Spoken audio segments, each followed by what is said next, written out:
Fee, welcome Graham. to the show. It's great to have you on the show. Um, how have you enjoyed this Democratic convention? You know, being media, we have to watch certain clips of it, I guess, to discuss it. It was really difficult to watch a 20-minute speech by Barack Obama, who he is one of the most warmongering presidents we have ever had. Continued George Bush's wars, as you know, the enabled one of the largest transfers of wealth from the working class to the 1%. And he's sitting there on his pulpit talking about the soul of our nation and how Joe Biden's going to get this done.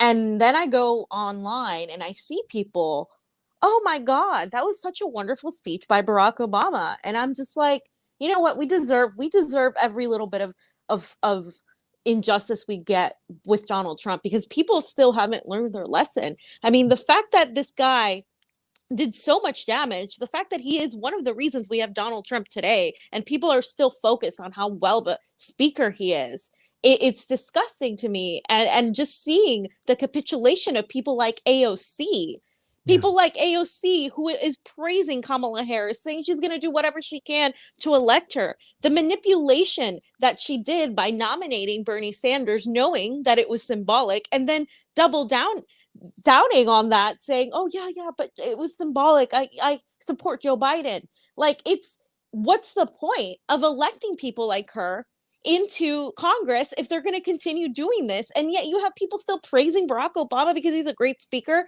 And I just come to the realization, I think a lot of us have, that as awful as Donald Trump is, I hate the Democratic Party more, because as they were having this convention, Graham, they were stealing another election in South Florida with Debbie Wasserman Schultz.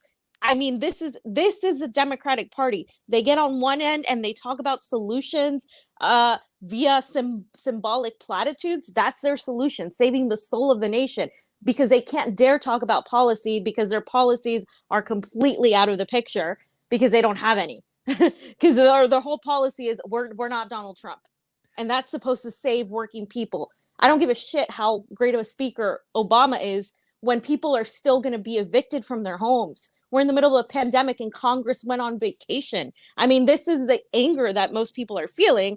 And then you get told, well, you can't be angry. Stop being angry. But Trump, but Trump, but Trump. And it's like the younger generations that I think aren't gonna stop being angry. They're just not gonna stop because there's no other way. There's a planet and it's dying at this point. That's where the stakes are Yeah. at.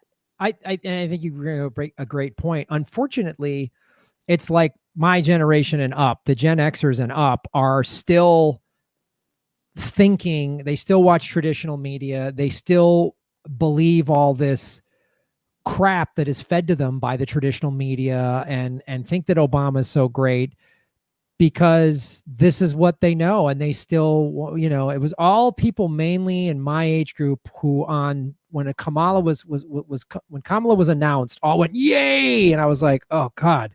And you're right. The young people are the ones, your age group and younger is the ones getting screwed the most. Your future has been hijacked. It's been taken from you. You're not going to have one. You're going to have to, if you do have one, it's going to be some kind of Civil War nightmare hellscape. And you shouldn't be happy with this, because the Democratic Party is the problem. I mean, it is but when you make Trump, yeah, Trump, we all know how awful he is. He was the most beatable guy. He's beatable now. If the Democratic Party had gotten behind Bernie Sanders, and Bernie Sanders also didn't quit, and AOC was the person we thought she was going to be, and Bernie was going to the person we thought she was going to be, right now Bernie would be getting the nomination, and it would be like he would have a 15 to 20 point lead in the polls, because he would be going, I'm going to give you Medicare for all, I'm going to give you UBI, and lay out the policies that have failed under Trump. Not rather than just Trump bad and the integrity of the White House. Really, when Obama put 3 million people, when he deported 3 million people, when him and Biden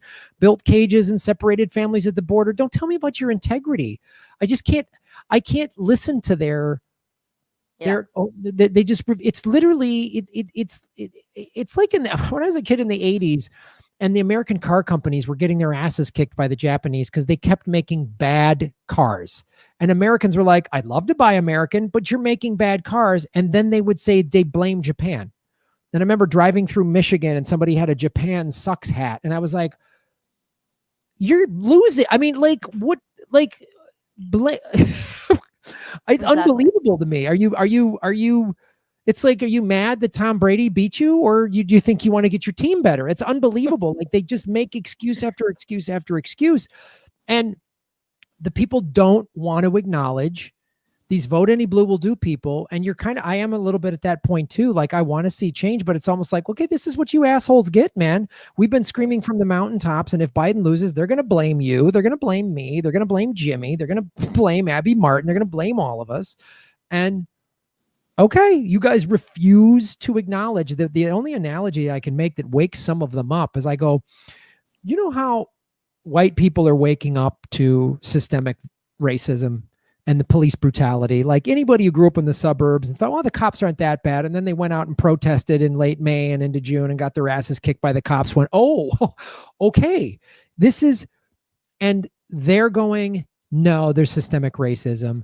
No, it's not a few bad apples. The vote any blue will do crowd that refuses to acknowledge the corruption of the Democrats it's the same thing as the people who are like, hey, I don't, not all cops are bad. A few bad apples. There's not systemic. They're just as in much denial as that.